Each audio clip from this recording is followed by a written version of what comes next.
alamin. Assalatu wassalamu ala asyrofil anbiya'i wal mursalin Sayyidina Muhammadin wa ala alihi wa sahbihi ajma'in. Bapak, Ibu, Dewan Guru SDN 3 Pandeglang yang saya hormati, alhamdulillah puji syukur kehadiran Ilahi Robbi pagi ini menjelang siang kita masih diberi nikmat sehat sehingga Bapak Ibu bisa memenuhi undangan saya pribadi dalam acara diseminasi atau aksi nyata modul 1.4 tentang penerapan budaya positif. Shalawat dan salam selalu kita haturkan pada junjungan kita Nabi besar Muhammad SAW. Semoga kita dan keluarga mendapat syafaatnya di yaumil qiyamah nanti. Amin, amin, Allahumma amin. Bapak Ibu, perkenalkan saya CGP Angkatan 10 yang hari ini akan menyampaikan tentang budaya positif yang sudah saya pelajari di modul 1.4. Sebelumnya saya mengucapkan banyak terima kasih kepada panjenengan semua. Panjenengan bisa meluangkan waktu untuk bersama-sama kita belajar sharing tentang apa sih budaya positif, apa nilai-nilai yang terkandung di dalamnya, dengan tujuan kita nanti akan menerapkan untuk anak didik kita. Sanggup, Ge? Sudah makan? Belum. Nanti makannya setelah acara diseminasi, Ge. Tapi sehat semua, Ge? Masih semangat? Ayo kita pakai semangat pagi. Semangat pagi. Pagi luar biasa. Dengan ekspresi senyum karena kita harus bahagia. Yuk kita ulang. Semangat pagi luar biasa. Terima kasih. Tepuk tangan kita. Bapak Ibu, dalam kesempatan ini saya akan menyampaikan tentang budaya positif. Yang pertama yang kita pelajari dulu tentang pembelajaran dengan paradigma baru. Bapak Ibu, pembelajaran saat ini tidak sama dengan pembelajaran kita masih zaman kita sekolah dulu. Jadi dulu benar-benar seorang murid yang melakukan kesalahan, apalagi kita dulu masih SD, Bapak Ibu masih ingat, jika kita melakukan kesalahan, kita akan mendapatkan apa Bapak Ibu? Hukuman. Contohnya apa hukumannya? Dicubit, ada lagi? Disuruh ulangi itu dulu. Sekarang kurikulum kita sudah berbeda. Bapak Menteri kita ingin menerapkan bahwa pembelajaran yang ada di kelas, pembelajaran yang ada di suatu lembaga benar-benar menyenangkan untuk siswa. Jadi tidak ada lagi anak berangkat sekolah yang aduh aku nanti diapakan oleh Bapak Ibu. Tidak ada. Nah ini paradigma baru. Pembelajaran dengan paradigma baru merupakan pembelajaran yang dirancang menggunakan pembelajaran sesuai dengan kebutuhan siswa. Karena masing-masing siswa itu mempunyai kebutuhan dasar dan bakat minat yang berbeda. Dengan tujuan tahapan perkembangan itu ingin mewujudkan profil pelajar Pancasila. Jadi tugas kita sebagai pendidik di pertemuan sebelumnya waktu itu Pak Saiful dia pernah mengungkapkan bahwa siswa kita itu bermacam-macam Bapak Ibu. Dari 30 siswa di dalam kelas, mereka ada yang senang mendengarkan kita saat memberi materi, ada yang audio ya, ada yang visual, ada yang dengan diterangkan gurunya tidak melihat ke guru tapi dia nyantol, yaitu anak yang aktif. Tapi saat ditanya dia bisa. Itu tugas kita untuk mengelompokkan dulu. Oh, ternyata anak ini yang sebelah sini bisanya menjelaskannya bu guru ini harus dengan menarik, berarti beri gambar. Oh, yang ini ternyata suka membaca. Kita siapkan materi-materinya sesuai dengan kebutuhan yang dibutuhkan oleh anak didik kita. Next Pak Aris. Yang kedua, Bapak Ibu, perubahan paradigma teori kontrol. Ini ilusi kontrol, biasa kita sebut ilusi kontrol. Ini yang seharusnya tidak terjadi. Jadi ilusi guru mengontrol muridnya. Sekarang kita harus bisa merubah cara kita yang selalu mengontrol murid. Mulai dari dia masuk, Assalamualaikum, harus duduk, diem, gak boleh bergerak, itu sudah tidak ada.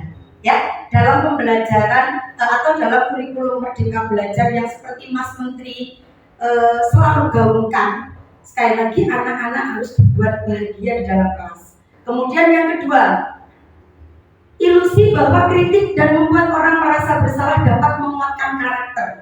Jadi dulu kita merasa, contoh bukan hanya ke murid kita, Bu Is ke Bu Marta mengkritik, Bu Marta sampean harusnya seperti ini. Dulu menurut Bu Is itu bisa mengubah karakter Bu Marta. Ternyata cara itu kurang tepat. Jadi caranya bagaimana? Kita memberi masukan ke rekan kita, ke anak didik kita dengan mencari situasi yang pas, tapi bahasanya bukan mengkritik. Ya. Jadi bahasa mengkritik itu sudah tidak ada. Ya. Mungkin bisa juga Bu Lita, menurut saya ya Bu Lita, saran saya mungkin seperti itu bahasanya. Jadi tidak menjudge bahwa si A sudah salah. Tidak. Kemudian ilusi yang ketiga, bahwa semua bentuk penguatan positif, efektif, dan bermanfaat. Coba saya mau berdiskusi dengan salah satu rekan saya di sini. Apa sih Bu maksudnya?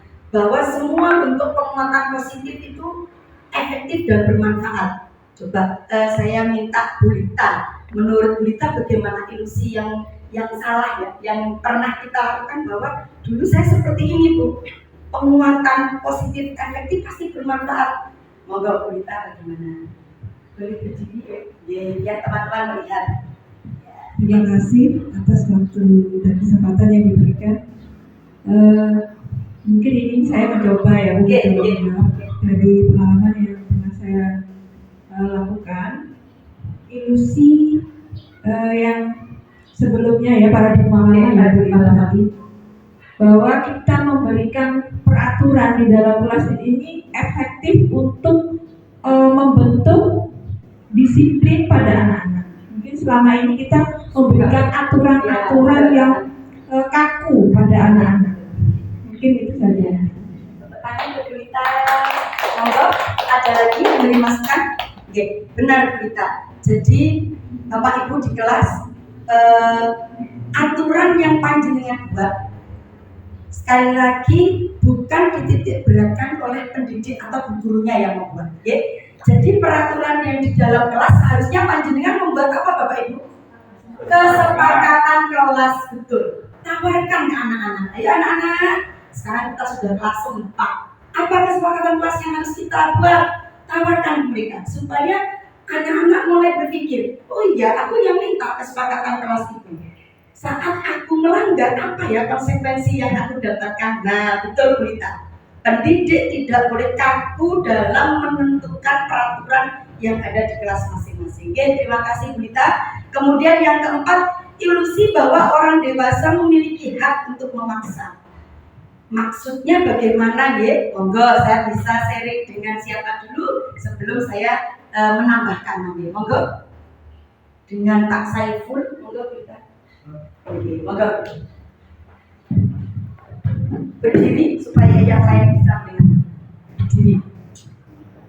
Terima kasih. Kalau ilusi bahwa dewasa melihat saya itu dimaksud kita dulu ketika masih di anak itu berpikir bahwa kita orang dewasa itu selalu benar. Kita merasa bahwa diri kita itu benar, dan ketika kita memberikan hukuman pasti kita seakan-akan bahwa hukuman itu benar untuk mendidik anak. Dari ilusi itu ada sebuah ilusi bahwasanya dalam pendidikan tidak bisa kita memaksakan hak kita pada murid kita. Kita tidak bisa beranggapan bahwasanya apa yang kita anggap benar itu benar bagi mereka. Ya, tepuk tangan untuk Pak Saiful untuk kelas 8. Betul. Ilusi yang menganggap bahwa kita itu harus perfect, kan gitu ya bahasa kita ya. Sekarang kita tidak boleh, Bu guru ini lebih senior dari kamu, tidak ada. Jadi anak-anak itu boleh menyampaikan apapun yang ada di dalam hati mereka, keinginan mereka. Contoh, hari ini Pak Saiful menerangkan matematika. Ini contoh. Anak-anak, Pak Saiful mau menjelaskan matematika. Pak Saiful boleh menawarkan ke anak-anak. Ayo, sebelum Pak Saiful nyampe ke materi, mintanya kalian seperti apa? Nah, itu penawaran. Kadang anak-anak berjawab, Pak, bagaimana kalau kita bentuk kelompok? Nah, itu kita mendengarkan. Ya sudah, kelompok. Pak, bagaimana nanti? Itu cara kita untuk menarik minat anak-anak. Jadi seorang pendidik sekarang sudah tidak zamannya lagi, bukan zamannya lagi merasa ada masukan dari peserta didik, ya Pak Saiful, ya. Peserta didik kita tidak semuanya anak tidak bisa. Ya, saya sharing sedikit, saya pernah dulu punya murid kelas 4, sampai sekarang namanya masih ingat, Dino Suryawijaya. Mungkin Bu Rita juga pernah memegang kelas 1 dan kelas 2. Saya kelas 4-nya. Dino Suryawijaya. Bapak Ibu, anak itu adalah anak yang pintar, anak yang disiplinnya nomor 1. Hampir karakter atau sikap dia keseharian di dalam kelas tidak ada cacatnya. Apakah kita sebagai guru mangkel saat diberi masukan kita menyampaikan materi? Waktu saya menyampaikan materi matematika tentang kelipatan, saya memakai metode lama Pak Saiful. Saya buat tabel, ya, KPK, ya, buat tabel. Bu, Mama Bu Is izinkan saya, ini bahasanya, itu masih SD. Izinkan saya bertanya, oh gimana nak? Saya punya cara yang lebih cepat dari itu. Dari teman saya Bu, dekat rumah perumahan. Oh iya coba, itu kita mempersilahkan. Jadi kita bukan guru, kamu nggak boleh ajari guru. Apa ajari Bu Is tidak? Nah itu kita sudah menerapkan itu. Ternyata yang diberikan oleh Ananda Dino tadi betul lebih cepat. Tapi tetap saya selaku pendidiknya, monggo anak-anak milih yang mana? Pakai cara Bu Is atau pakai cara Dino, kita berikan lagi ke anak-anak. Dan si Dino tadi Bapak Ibu bisa kita jadikan apa? Tutor sebaya. Karena dia sudah menguasai materi ini. Ini yang harus diterapkan di kelas nanti. Jadi benar-benar orang dewasa tidak berhak memaksa opo jari aku sudah tidak ada. Apa kata guru tidak ada. Next, Aris. Nah, ini monggo bareng-bareng kita memahami. Kelihatan semua, gitu. Kita mengubah paradigma stimulus respon ke pendekatan teori kontrol. Yang awalnya realitas atau kebutuhan kita sama. Kita menganggap semua kebutuhan kita sama. Padahal kenyataannya tersendiri berbeda. Antara murid si A dengan si B kebutuhannya berbeda. Bisa saya tanya Bapak Ibu berbedanya dalam hal apa? Monggo yang mau berdiskusi dengan bisa ini. Monggo. Berbedanya murid. Monggo. Terima kasih. Untuk realitas kebutuhan siswa, biasanya anak-anak itu ada yang gampang masuk jika diterangkan dan ada yang tidak gampang masuk. Contoh kalau contohnya di kelas saya juga itu kalau dia saya menjelaskan dengan singkat saja dia sudah tahu, bisa seperti contohnya Bu Is tadi saya jadikan tutor sebaya juga. Nah, dan waktu pembelajaran juga saya akan mengkelompokkan beberapa siswa yang ada yang bisa dan tidaknya. Jadi nanti di kelompok itu saling membantu. Ya, bisa. Terima kasih. Terima kasih Bu Marta. Ada tambahan lain? Monggo. Maksudnya berbeda ini bagaimana? Kebutuhannya berbeda. Monggo. Mau menambahkan? Monggo. Terima kasih. Kalau menurut saya perbedaan di dalam kelas itu yang saya temukan biasanya cara belajarnya mungkin ada yang mudah menerima dengan cara mendengarkan, ada yang mudah menerima menggunakan gambar atau suara dan gambar itu, ada juga yang membaca, mungkin itu, ada juga yang bergerak ya, macam-macam anak. Berarti lebih ke metode, ya. Jadi metode bu gurunya harus benar-benar memahami ya, dari perbedaan siswanya kita matur nuwun. Yang kedua Bapak Ibu, semua orang melihat hal yang sama. Pada kenyataannya adalah Setiap orang memiliki gambaran yang berbeda. Yang ketiga, kita mencoba mengubah orang agar berpandangan sama dengan kita. Tapi kenyataan di lapangan bagaimana? Berusaha memahami pandangan orang lain tentang dunia. Ini yang awalnya kita menganggap Pak Robi menurut Bugis. Nah ini menurut Bugis, Pak Robi itu berpandangan yang sama apapun. Pak Robi, tadi ya si Faiza itu gini Pak Robi ya, ini pasti itu Pak Robi. Oh enggak Bu, ternyata tadi saya lihat itu namanya pandangannya berbeda. Mencari sudut pandang masalah tidak harus sama, karena masing-masing orang itu memahaminya dengan pandangan yang berbeda. Selanjutnya, perilaku buruk dilihat sebagai suatu kesalahan. Nah ini monggo pelan-pelan kita coba meresapi. Iya ya, dia nama beten, merasa nama beten saat ini. Iya ya, ternyata murid saya kalau berperilaku buruk saya sudah menjudge anak ini salah. Padahal semua perilaku yang dilakukan siswa kita mempunyai tujuan dan alasan. Si Vicky tahu-tahu matikan lampu saat Bu Guru menerangkan. Kalau kita tidak memahami Bapak Ibu, kita akan terbawa emosi. Ya nama betul. No Bu Guru nerang, gak duwe aturan enggak. Jadi caranya kita dekati dulu. Kenapa nak? Kamu kok orang-orang mateni lampu loh kok? Kan harus ada tujuannya. Nggak ada Bu, iseng ya Bu. Lah iseng ya kok? Kita gali terus. Alasan dia apa? Ini tugas kita. Jadi sekali lagi mindset kita lama kita rubah pelan-pelan.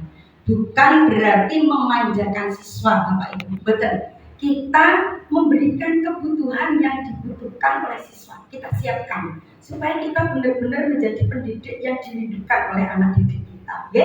Kita selanjutnya, orang lain bisa mengontrol saya. Hanya Anda yang bisa mengontrol diri Anda. Contoh, Bugis di sini sebagai kepala sekolah bisa mengontrol Pak Saiful. Pak Saiful, jenengan harus gini. Hari Senin saja. Mungkin apa betul? Saat hari Selasa tidak ada Bugis, pasti kalau tidak ada kontrol diri, maka akan melakukan hal yang tadi dilakukan. Tapi kalau sudah sadar diri, oh iya, yang mengontrol diri adalah diri kita sendiri. Saya harus begini, dan begini. Okay? Kemudian saya bisa mengontrol orang lain, Anda tidak bisa mengontrol orang lain. Kenapa? Tadi contohnya, Bugis hanya bisa mengontrol hari Senin. Kalau 30 hari tidak akan bisa. Saat ketemu, Bugis bisa mengontrol. Tapi saat Bugis tidak ada, kan tidak perlu saya video call. Lita posisi di mana tidak? Kembali lagi kontrol diri sendiri. Selanjutnya, pemaksaan ada pada saat rujukan gagal. Yang benar adalah kolaborasi dan konsensus menciptakan pilihan-pilihan baru. Ini yang dimaksud seperti ini. Saat ada anak didik kita melakukan kesalahan, kita sudah membujuk ya kita ya, sudah dibujuk, dirayu, masih gagal. Karena menurut kita dengan bujukan, rayuan dan pujian itu akan menyelesaikan masalah. Ternyata tidak.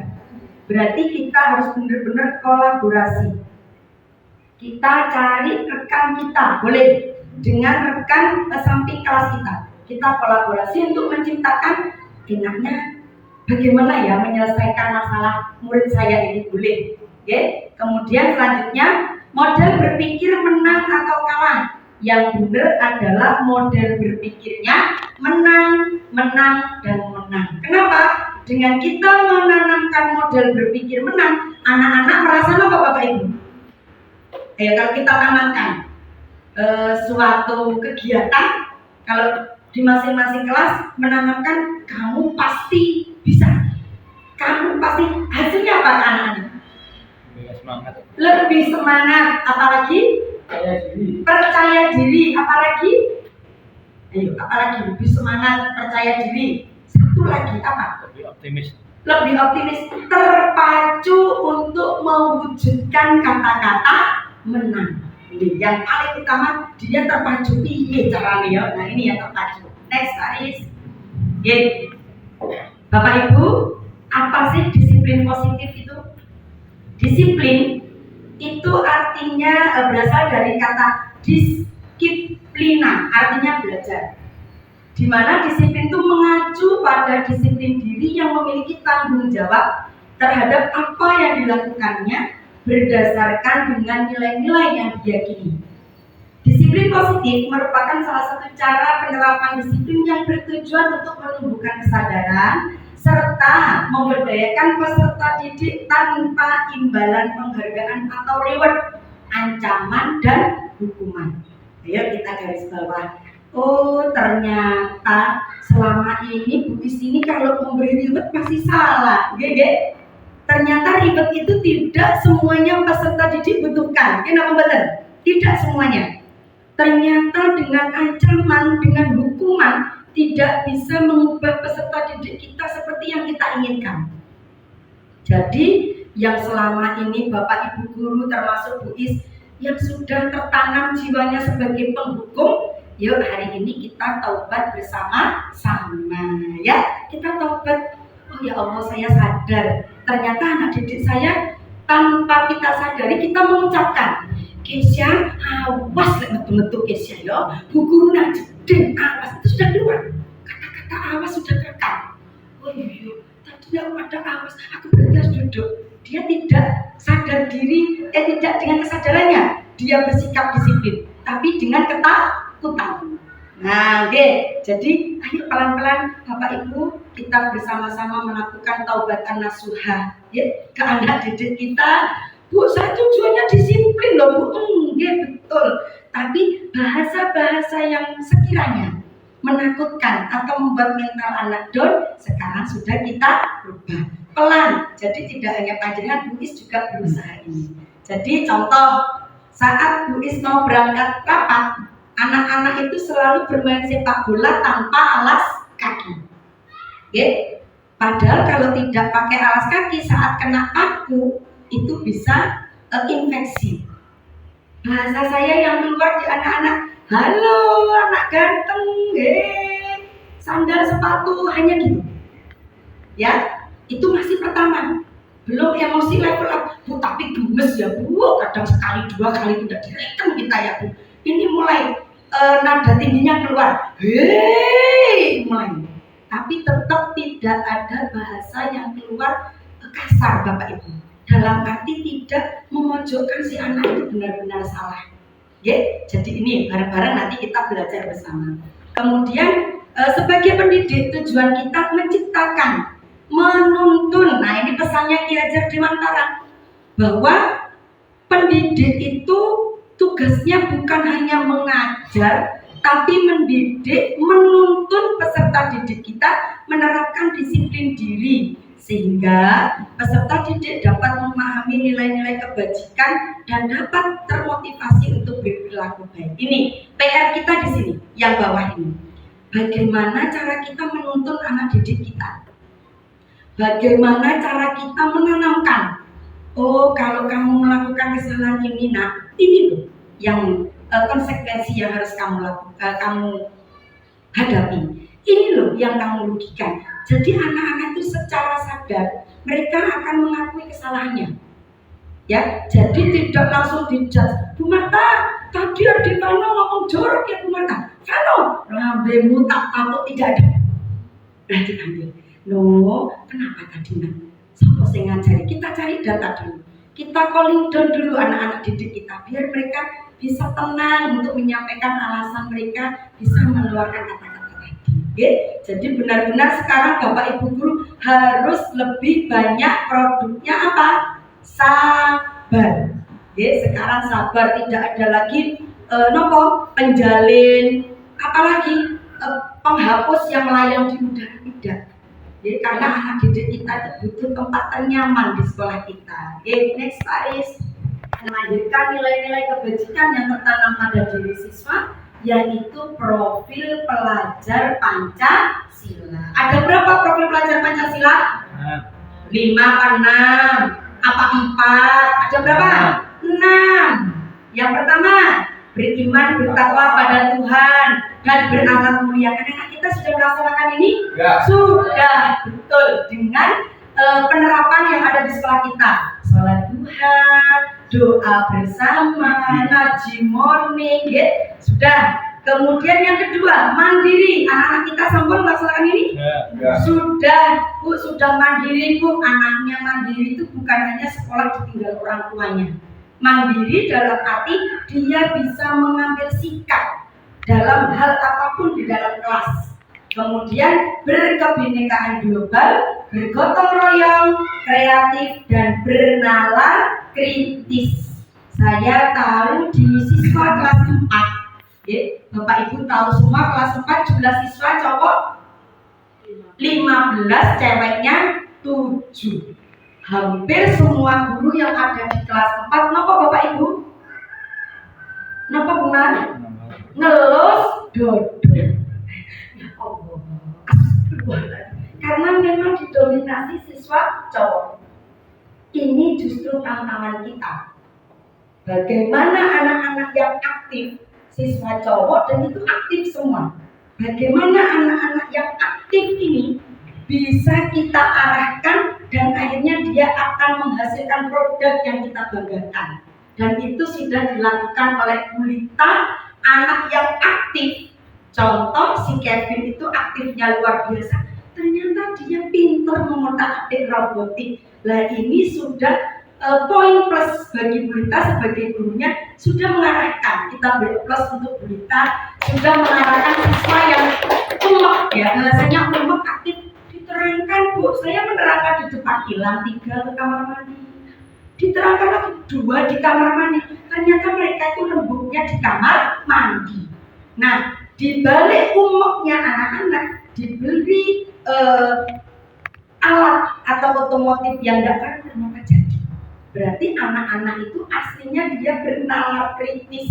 Dia tidak mau yang satu tempat menyaksikan atau menyaksikan gulung neraka. Berita lagi, betul-betul di kamar mandi. Jadi dia memang tidak senang untuk metode ceramah. Nah, Bulita ini mencari dia akno ya arek beno menang. Ternyata anak-anak yang luar biasa 5 itu, grup 5 itu ternyata luar biasa di robotik. Ini nanti ikon kita Bapak Ibu. Nanti di lomba robotik 2025 saya akan memanggil kolaborasi Bulita dengan SDN 4 Penganjuran, sudah lapor ke Pak Dosi. Anak-anak itu saya bawa berlima di SD 4 Penganjuran. Jadi tidak semua anak yang aktif itu tidak punya kelebihan. Pasti punya. Murid kita 20 kelasnya Bundari, semua punya kelebihan. Hanya Bu Guru mencari pelan-pelan. Si Ezar, Bu Ezar itu Bu datang pokoknya D3, nomor Bu Yus datang duduk diam. Ngadeke wayah di kamar mandi, balik mandi. Setelah itu ngacung Bu lapar. Nanti kita akan ketahuan entah nanti di kelas 3-nya, entah di kelas 4 tingkat kematangan siswa itu berbeda-beda. Sekali lagi, Bapak Ibu Guru tidak boleh menjudge anak kita wis gak iso opo-opo, tidak ada. Pasti dia bisa. Hanya kita belum menemukan. Itu PR-nya Bapak Ibu Guru. Lanjut. Nah, Bapak Ibu, tadi sudah saya beri contoh muridnya Bulita kelas 4. Saya beri contoh Ezar, saya beri contoh Kesia. Segitiga restitusi itu apa ya Bu Kesia? Saya yakin Bapak Ibu di dalam kelas banyak punya masalah di kelas. Dia ada pembetan. Punya masalah dan pembetan di kelas apa aman? Dari pagi sampai siang aman? Enggak. Contoh masalah Pak Aris, apa contoh masalah di kelas saat Pak Aris KBM? Apa contohnya? Saat Pak Aris KBM, kegiatan belajar mengajar berlangsung sudah tegang-tegang. Monggo, kita sharing dengan teman-teman kita. Monggo Pak Aris. Ya kalau di kelas saya Berdiri supaya artisnya kelihatan. Nah, ini Pak Guru kelas 1B. Monggo Pak Aris. Terima kasih atas waktunya. Kalau di kelas saya memang bermacam-macam, Bu. Kurang lebih, alhamdulillah siswa putra dan putrinya seimbang, sama-sama 10, dan juga kemampuannya kalau dikatakan di atas rata-rata kurang lebih sama juga. Ada yang rata-rata ke bawah, juga ada yang rata-rata di atas. Kalau terkait kendala itu insya Allah karena memang keterbatasan, ada yang belum bisa baca, belum bisa nulis. Kalau terkait nulis insya Allah bisa, cuma terkait pengenalan buatnya yang belum bisa. Ya, terus ada siswa yang sering indisipliner karena sering salah dana. Oh, itu masalah yang dihadapi Pak Aris di kelas, Bapak Ibu. Monggo kelas lain, monggo yang belum mengeluarkan suara emasnya, ya monggo kelas yang lain. Kelasnya Pak Robi mungkin masalah apa ya? Setelah itu baru kita bahas. Saya punya masalah di kelas 3, monggo seperti apa Pak Robi? Ya, terima kasih atas waktunya kepada saya. Untuk kelas 3, saya selama pembelajaran selalu ada anak yang bernama Atta. Memang agak aktif. Jadi ketika pembelajaran berlangsung, dia banyak sering bergurau dan mengganggu teman-temannya. Setelah dinasehati oleh saya pribadi, saya gurunya, tetap melakukan seperti itu lagi. Jadi untuk masalah itu masih mencari solusi. Mencari solusi. Kita bikin. Nah itu tepuk tangan dulu. Nah, saya yakin masing-masing kelas itu punya masalah Bapak Ibu. Tidak ada yang kelas saya aman, mulai pagi sampai pulang aman, tidak ada masalah. Berarti Anda sebagai pendidik yang killer. Mungkin kan mau berangkat ke sini takut, akhirnya anak tertekan nanti kejenengan. Pasti di suatu kelas ada masalah. Nah, Bapak Ibu, cara mengatasi masalah ini kita belajar tadi. Ini ada segitiga restitusi, di mana di segitiga restitusi ini adalah proses dialog yang dijalankan oleh guru atau juga orang tua agar dapat menghasilkan murid yang mandiri dan tanggung jawab. Ini kemarin tanpa kita sadari, Ibu Lita, waktu kita pertemuan kemarin itu kelas 4, ini yang kemarin ada kejadian, Ibu Lita saat rapat, anak kelas 4 itu mandi bersama di kamar mandi. Berlima, ya Bu Lita, berlima. Ini, kita beri contoh, saya beri contoh seperti itu Bapak Ibu. Apakah Bu Lita selaku guru langsung marah? Tidak. Padahal hati mendedek karena sudah kebles. Kenapa mendedek emosi Bu? Tapi saya redam. Kebles itu satu, anak itu bisa sakit. Yang disalahkan nanti adalah guru. Nah, saat saya lewat kebetulan di depan Bu Lita, saya tanya anak-anak, ada yang ulang tahun ya hari ini ya? Kok basah semua? Dengan bangga mereka menjawab, enggak Bu, saking Bu pengen nyemplung di kamar mandi. Apa kita langsung marah? Tidak. Ini tujuannya menstabilkan identitas. Biar anak itu tenang, biar dia bercerita. Jadi tidak langsung sama-sama teman. Sini jadi ngosok. Kok iso enggak itu deh. Biar dia menstabilkan identitas dulu. Nah, setelah itu saya tanya lagi, terus kenapa nak kok tahu-tahu berlima mandi? Gini ya Bu ceritanya Bu. Saya tuh diberi tugas Bu Lita ngelem. Di pojok baju saya kena lem. Si Adit ke kamar mandi mau ganti lem ini tadi, mau membersihkan. Tanpa sengaja disiram oleh si kembar. Akhirnya kena separuh. Karena mereka bersatu, kita teguh, bercerai, kita runtuh, semua mandi berlima di kamar mandi. Yang akhirnya kamar mandi ini ember Bapak Ibu, air meluber kemana-mana. Nah, setelah mereka tenang, sudah.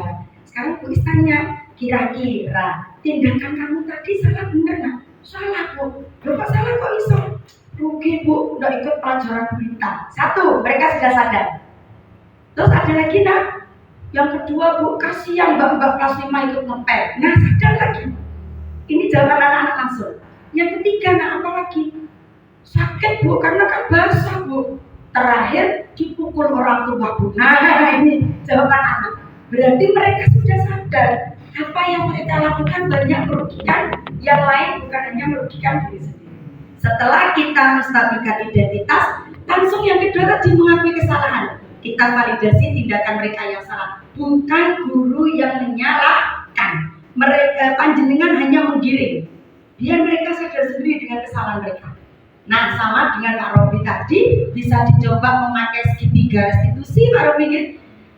Memanggil siswa, jangan merasa siswa itu melakukan kesalahan. Memanggil siswa, jangan merasa siswa itu dukung. Atau tak tunggu Pak Robi di kantin. terus dedek. Temannya langsung mukuli, kapok, dicelup, ya pada? Tidak. Jadi saat teman-teman istirahat, Ata belanja dulu di kantin. Setelah itu ayo tak, ya bangun Pak Robi tak. Ini bahasanya, bantu Pak Robi tak mengumpulkan buku. Nah, pura-pura duduk bareng berdua, tanya, kenapa sih kamu tiap hari kok bareng aku temanmu itu kenapa? Itu tugasnya Pak Robi. Nanti dia akan tanya. Bahkan saya pernah punya murid itu diajak rahasia bis. Janji ya Bu, jangan bilang siapa-siapa. Ayo Bu, sumpah Bu, ini masih di kelas 4 dulu. Saya dibully Bu sama teman-teman saya Bu. Saya kalau lapor Bu sudah dikoncoi. Itu harus ada komunikasi antara Pak Robi dan Atta. Pasti Atta itu punya alasan kenapa dia mengganggu temannya. Bapak Ibu, alasannya bukan hanya dari sekolah. Ya, bisa jadi mau berangkat anak itu harus senyum ya. Makanya panjenengan kalau di depan pas salim anak menunduk ditanya, saya sobo kok tidak senyum. Pasti dia mau berangkat sudah emosi ke orang tuanya. Nah ini juga perlu adanya komunikasi dengan orang tua. Pak Robi boleh Bu, ngapunten tadi pagi Atta mau ajeng berangkat Bu. Barangkali ada masalah di rumah dan sebagainya. Ini. Kemudian yang ketiga, baru setelah mereka mengaku salah, setelah mereka mengaku bahwa banyak yang dirugikan, tugas kita ini menanyakan keyakinan. Tadi sudah ngaku bahwa bermain di kamar mandi itu banyak sekali yang kamu rugikan. Saya Bu tanya, seandainya kamu ulangi lagi, bagaimana kan? Janji Bu, sumpah udah ulangi Bu, saya nanti minta maaf ke Bu Rita sampai sungkem ke Bu Rita minta maaf. Dan hanya itu yang Bu Is minta. Ayo, yakinkan kamu tidak mengulangi dengan apa? Menanyakan keyakinan ini bahwa saya tidak akan mengulangi lagi, dan jika saya mengulangi lagi biar mereka yang menentukan konsekuensinya. Jadi guru tidak sebagai penghukum. Jadi anak-anak akan menyadari, oh iya saya karena ini saya seperti ini. Nah, ini ya. Ada juga kemarin kasus yang bulan Desember, Pak Saiful masih ingat, Adivano menggambar yang mungkin di tembok. Nah, secara tidak langsung Adivano itu sudah paham bahwa yang dia lakukan itu salah. Kenapa Bu Pak paham? Iya. Setelah saya tanyakan terus piye no, lek kotor gitu gimana? Tenang, saya akan beli cat. Nah ini dia sudah tahu solusinya kan? Berarti mana tuh pinter aslinya. Dia apa betul? Kecuali ditanya, ya enggak tahu Bu. Saya juga bingung Bu. Nah ini tugasnya guru. Dia sudah dapat solusi. Karena temboknya sudah saya coret-coret, tugas saya adalah ngecat tembok itu sampai bersih lagi. Nah lanjut. Sekarang ini sudah saya jelaskan tadi tahapan restitusinya sudah saya jelaskan. Lanjut Pak saya ini Pak Robi bisa coba ya nomor 1. Pak Robi bisa menggunakan kalimat ini juga untuk Atta. Betul Atta, coba cerita ke Pak Robi. Kenapa anak kamu sering memukul temanmu? Karena dulu kecilnya Pak Robi juga seperti itu, boleh kita mengumpamakan diri kita. Tapi Pak Robi diberi masukan oleh ibu. Jadi anak itu tidak ditaruhi. Kenapa tadi? Tidak tahu. Karena tidak ada pancingannya, tidak ada pematiknya gitu. Dulu Pak Robi gitu tak, masih kecil lah mukuli temennya Pak Robi. Tapi terus Pak Robi gini tak merasa bersalah. Nah, ini tugasnya Pak gurunya nanti. Okay? Lanjut yang kedua ini boleh.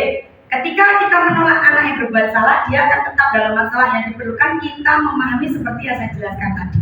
Mengapa anak itu sampai mandi bersama di kamar mandi. Lanjut yang ketiga, nih kita mulai menghubungkan nilai-nilai dia yang dia percaya dan berpindah menjadi orang yang diingat. Maksudnya dari keyakinan mereka bersalah tadi, mereka sudah yakin, istilahnya komitmen bahwa mereka tidak akan mengulangi lagi kesalahan yang mereka perbuat. Lanjut Pak Riz. Nah sudah Bapak Ibu, itu tadi sudah banyak kasus-kasus yang kita bahas. Dan saya yakin masih banyak lagi di masing-masing kelas. Saya minta contoh kelas 2 sebelum kita nanti mempraktekkan. Saya nanti minta Bapak Ibu guru mempraktekkan. Saya butuh 2 siswa, si Udin dan si Amin. Si Udin, si Upin dan si Ipin, boleh dirubah bahasanya. Upin Ipin ini awalnya sahabat sejati. ya ceritanya. Tapi karena suatu masalah Upin Ipin ini bertengkar. Nanti kita mencari bagaimana kita menyelesaikan segitiga restitusinya. Monggo Pak Aris kembalikan lagi. Sebelum melangkah ke sana, kembali lagi Pak Aris jangan ditutup dulu. Sebelum kita melangkah ke sana, saya minta Bu Yus, monggo di kelas 2 tadi Bu Lita, Pak Robi, Sampun, Bu Yus menawi ada masalah yang bisa saya dengan teman-teman. Kira-kira penanganannya seperti apa? Monggo, mic-nya diberikan ke Bu Yus. Monggo Bu Yus. Jumlah kelas 2 berapa dulu?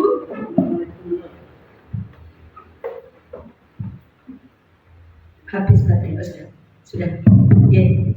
Monggo Bu Yus. Assalamualaikum warahmatullahi wabarakatuh. Waalaikumsalam. Terima kasih waktu yang diberikan kepada kami untuk kelas 2, jumlahnya 20 siswa.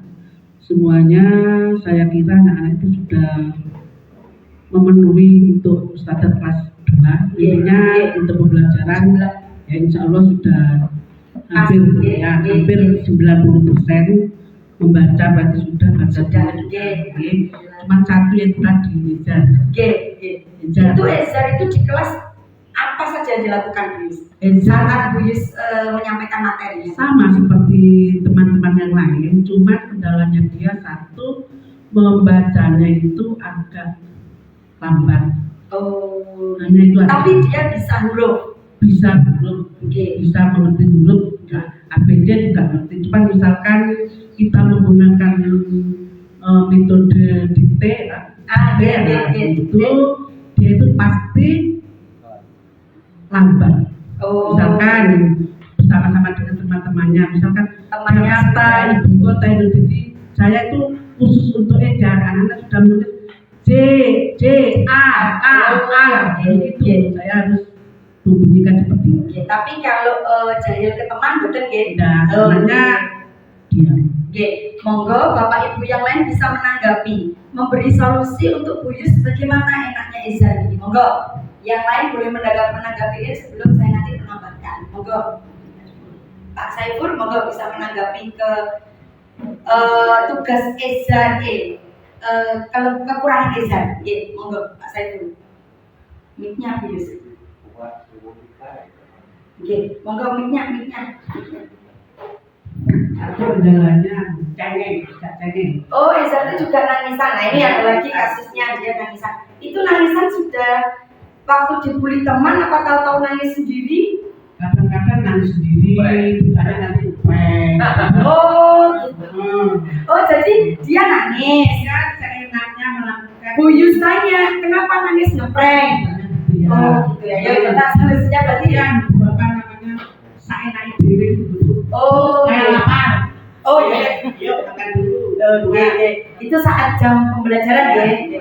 Monggo coba masukkan dari nanti masing-masing teman dimasukkan Bu Ezar. Monggo kita dulu. Bagaimana ya Ezar ini ya? Kok nopo saenake dhewe waktu lapar ya lapar. Waktunya nangis ya nangis. Monggo coba. Bagaimana kita? Ya ini mencoba saja ya Bu. Karena saya sendiri belum memahami ya. Ezar itu kan tinggal coba. Jadi ya kalau menurut segitiga restitusi tadi sebaiknya kita mengajak komunikasi dulu pada Ezar. Kita tanya kondisinya dia sebenarnya apa yang dia mau. Sebenarnya kita beri pemahaman bahwa di sekolah itu kita ini belajar. Cuma kenapa kamu ini kok tidak mau mengikuti pelajaran dengan baik? Kenapa kamu sering melakukan ini? Kita gali dulu apa yang menjadi keinginannya di panggung. Ya, kita cari dulu. Kalau sudah ketemu, saya itu pengennya belajar seperti ini misalkan. Kamu maunya belajarnya seperti apa? Misalkan saya mau belajar di luar Bu. Kita ikuti aja. Yang penting dia itu tetap mengikuti pelajaran dengan baik. Ya, mungkin kalau solusi belajar mungkin itu. Mungkin kalau yang ngeprank tadi, mungkin gurunya yang lebih paham ya. Mungkin bisa sharingnya di guru sebelumnya. Sebelumnya bagaimana Pak? Jadi masukkan di di kelas sebelumnya mungkin nggih. Jadi ini kan nggih, monggo. Nggih. Nggih. Ibu, menurut saya Ejar itu bisa selalu aktif ya. Dia kan kalau ketinggalan mungkin Umar juga bisa menambahkan. Kalau misalkan nomor satu itu dia belum selesai ya Bu. Pokoknya dia harus tetap nomor 1 dulu. Ejar kadang-kadang dia walaupun sampai pulang, pokoknya dia harus selesai dulu. Nomor 1. Untuk belajarnya. Tapi jawabannya betul ya, Yus. Dia mengerjakan itu jawabannya benar. Ya kita yang diktik.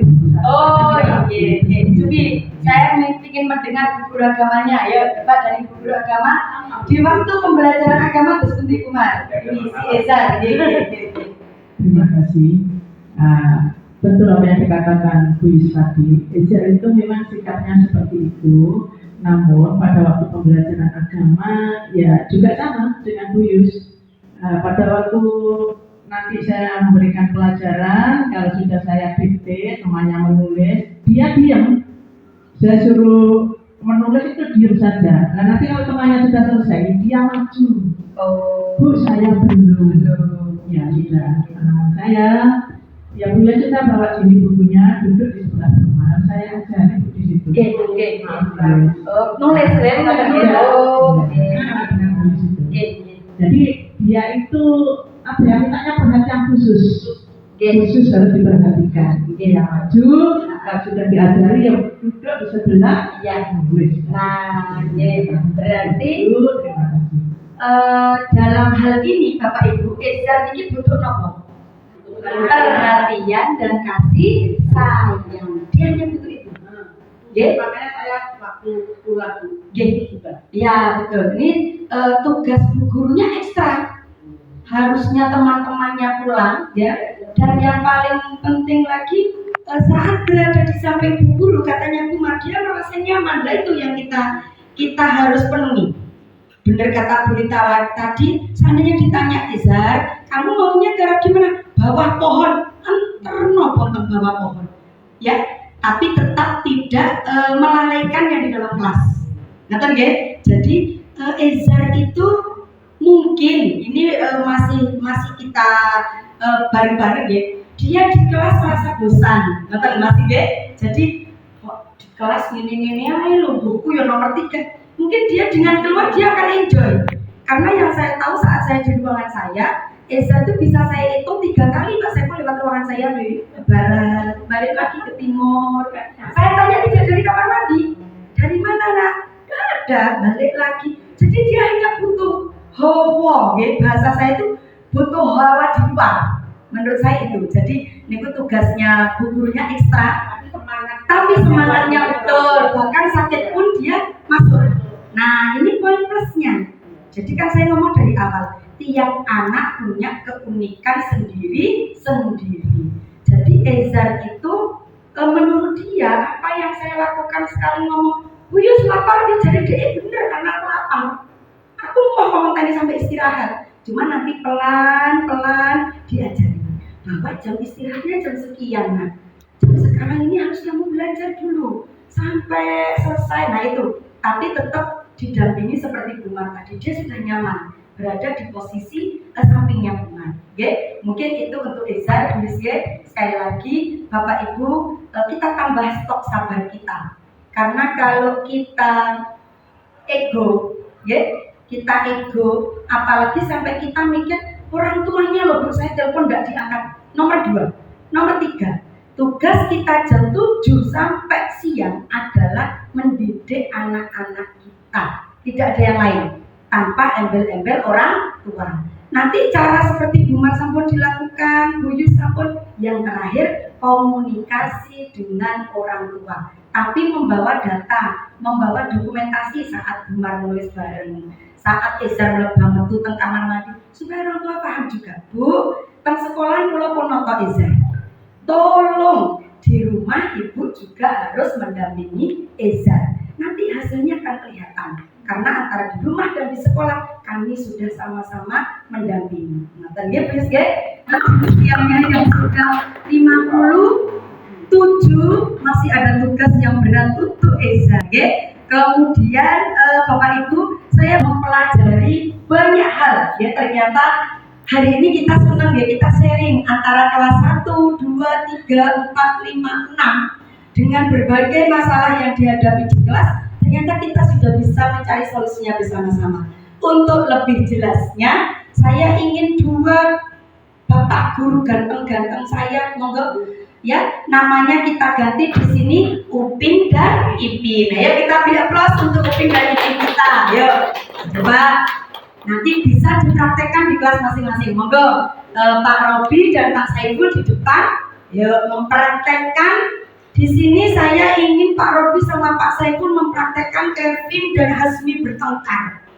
Bertengkarnya gara-gara Hasmi nyontek punya Kevin. Wah, akhirnya ini dipukuli ya. Coba rasakan. Monggo sebelah sini. Yesus, dulu. 1, 2. Ya, yang pintar yang mana ini? Oh, ini ya, yang pintar. Bertengkar, ayo. Yang pintar. Bu Is pura-pura di luar terus masuk di kelas ya. Ini sudah tukar kira-kira. Yuk, on, action. Uang, Kuiku, besok nyentuhan, iya, iso biro. berpikiran deh. Aku, Pikiran apa kan nih? kenapa? Bu, ini nyentuhan bu. Baik juga, baik. Itu nyentuhan. Iya. Iya, betul tuh bu. Ya ulangan apa? Ulangan matematika, Bu. Terus nyontoh. Terus Bu, ini nilainya bisa terus bu. Oh. Ternyata nyentuh punya saya kan saya jaga bu. itu makanya. Oh, berarti punya kamu dicontoh. Iya, Bu. Sampai dikira Bugis kok pinter nih. Iya, Bu. Berapa kali nak nyontohnya nak? Saya nyentuhnya 1 kali. Yang enggak ketahuan 5 kali. Oh, yang pertama nyentuh 1 kali. Terus yang enggak ketahuan 5 kali. Yang dicontoh sudah dipamitin. Jadi saya mencuri matanya gini. Oh, gitu. Kamu tutup ya bukunya. Oh, enggak ditutup Ya ya. bu ya bu, saya gini itu pertamanya kan turun gitu. Tapi Terus. terus dipukul sama Ya, dia kadang-kadang bu. Oh, tadi yang pukul dulu siapa? Iya. Oh iya, karena dicontoh. Iya. Nah, sekarang terus tanya dulu. Mencontek saat ulangan, benar apa salah ya? Tidak boleh. Kenapa kok tidak boleh? Ya karena mengganggu orang lain sendiri. Terus selain itu? Bisa emosi. Terus selain itu, kenapa kok kamu mencontek itu kenapa? Kalau saya nggak begitu mengerti ya, jadi saya mencoba menyetek tidak mengusik lah. Itu Bu, jadi ketahuan jadi saya. Oh, awalnya cuma gini-gini ya, ternyata ketahuan. Dan itu sudah 5 kali. Iya. Nah, sekarang tanya, belajar pelajaran agama enggak? Saya Belajar. Boleh enggak gitu itu? Berdosa enggak? Berdosa. Berdosa ya. Sadar ya, berdosa ya nak ya. Berarti dalam hal ini yang salah siapa? Yang salah saya Bu. Ya enggak boleh marah berarti ya. Yang salah adalah yang mencontek. Supaya enggak mencontek, supaya nilainya bagus gimana? Ya saya harus belajar. Belajar betul ya, belajar. Di sini Bu Is tidak akan menyalahkan, tidak akan membela. Ya, yang mencontek tidak boleh dorong-dorong sampai jatuh, nanti kena meja bocor. Kenapa bu enak? Gak mikir ya bu? Karena sudah mikir ya, sudah ngoyo belajarnya. Nah, anak-anak, jadi supaya nilainya bagus harus belajar. Belajar oh. Nah, yang pinter supaya yang nyontek tidak nyontek lagi diajari caranya udah tak ajari belum. Gitu. Jadi harus sabar. Kan Bugis kalau ngajari sabar, nggak boleh diminta-minta enak ya. Kalau nanti temanmu ini bisa memahami materi tuntas, pahalanya berlipat ganda buat kamu karena sudah membantu Bugis menyampaikan materi. Oh ya, nanti lek diterangno mendengarkan ya. Janji ya, janji. Berarti dalam hal ini yang dirugikan siapa saja coba dengan kamu mencoba? Kayak bu. Ya, Teman saya karena dia sudah capek. Terus yang rugi kedua? Memberi guru. Kenapa Bapak Ibu? Ya memberikan materi pelajaran tidak bisa dikenal lagi. Oh iya, Bapak Ibu nerangno ya. Yang ketiga nak, untuk diri sendiri. Kenapa? berdosa. Dapat 100 tapi oleh nyontek ya. Jadi setelah kejadian ini belajarnya ditingkatkan lagi. Kalau udah paham tanya, yang ditanyai kalau emosi. Tapi aku ajaran caranya. Capek ya Bu, bola-balik. Oh iya, tapi kan dapat pahala nanti ya. Harus sabar ya, harus sabar. Nanti kalau ini pinter, kamu dapat pahala ya, sanggup. Kan katanya Pak Ya itu kalau orang pinter harus ngajarin itu yang nggak pinter supaya pahalanya terus barokah bermanfaat. Udah Bu, Ya, enggak bisa. bisa. Saya minta maaf Bu. Iya, maaf kalau saya salah. Iya, Gampang terus ya. iya. Mempeng soalnya belajarnya sampai kesirup-sirup sama yang contoh ya. Jadi hari ini setelah minta maaf ke Budi, saya minta maaf ke siapa? Ke temannya. Tidak boleh. Nanti waktu dia cerita tidak boleh ngeyel. Kalau temannya ngomong simpan satu, ya simpan ya, supaya temannya nggak emosi, ya. Jadi nanti ke depan, Luis berharap materi ini kalian tuntas semua, karena kalian ini adalah teman baik ya, bersahabat. Coba ya, bagaimana minta maafnya? Luis pengen tahu ya, coba minta maafnya gimana? Udah gue cium tangan gue. Tangan itu saya sudah itu ke kamu ya. Jadi Jangan ulangi lagi. Yes, dan tepuk tangan terima kasih.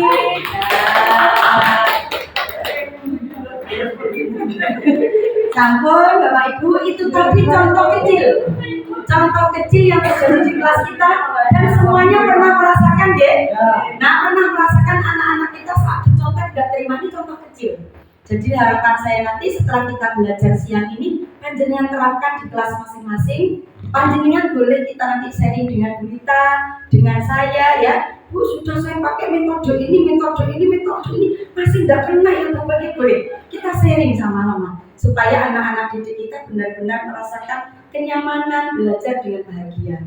Cukup dalam materi budaya positif, saya cukupkan di pertemuan ini. Mudah-mudahan pertemuan ini membawa barokah dan manfaat untuk kita semua, dan umumnya untuk peserta didik kita lebih semangat dalam menimba ilmu di SDN 3 Pandirjo. Tetap semangat untuk SDN 3 Pandirjo, ucapkan jaya 3 kali. Diulang ya, tetap semangat untuk Dewan Guru SDN 3 Pandirjo, jaya, jaya, jaya.